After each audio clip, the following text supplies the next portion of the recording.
Toute la terre avait une seule langue et les mêmes mots.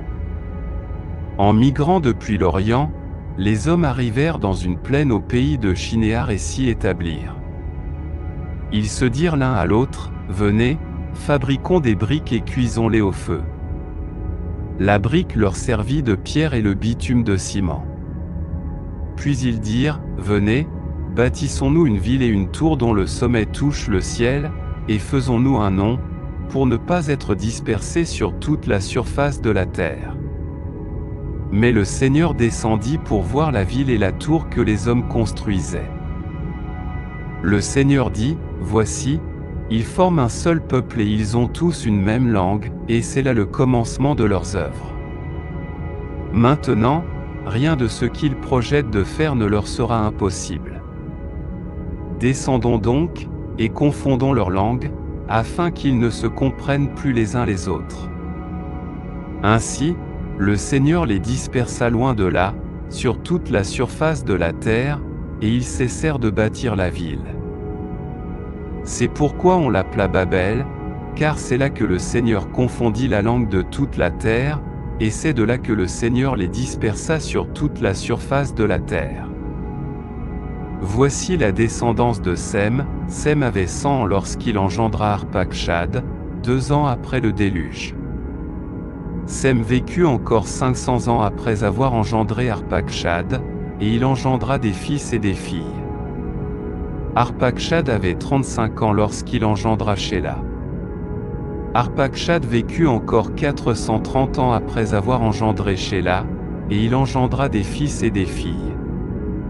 Shéla avait 30 ans lorsqu'il engendra Hébé. Shéla vécut encore 403 ans après avoir engendré Hébé, et il engendra des fils et des filles.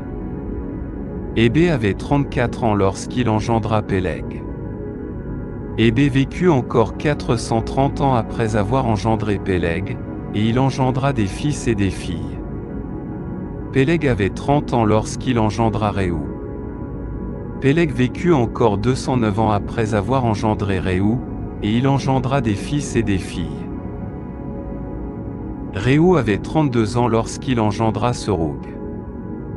Réou vécut encore 207 ans après avoir engendré Serug, et il engendra des fils et des filles. Serug avait 30 ans lorsqu'il engendra Nahor.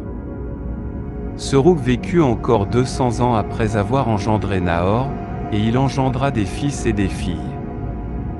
Nahor avait 29 ans lorsqu'il engendra Téra.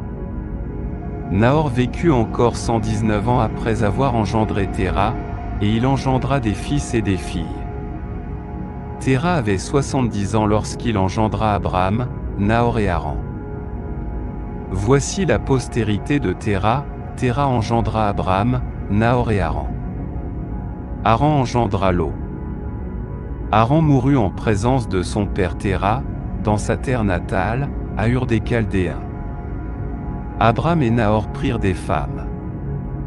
La femme d'Abraham s'appelait Saraï, et la femme de Nahor Milca, fille de Haran, qui était le père de Milca et le père de Yisca. Saraï était stérile, elle n'avait pas d'enfant.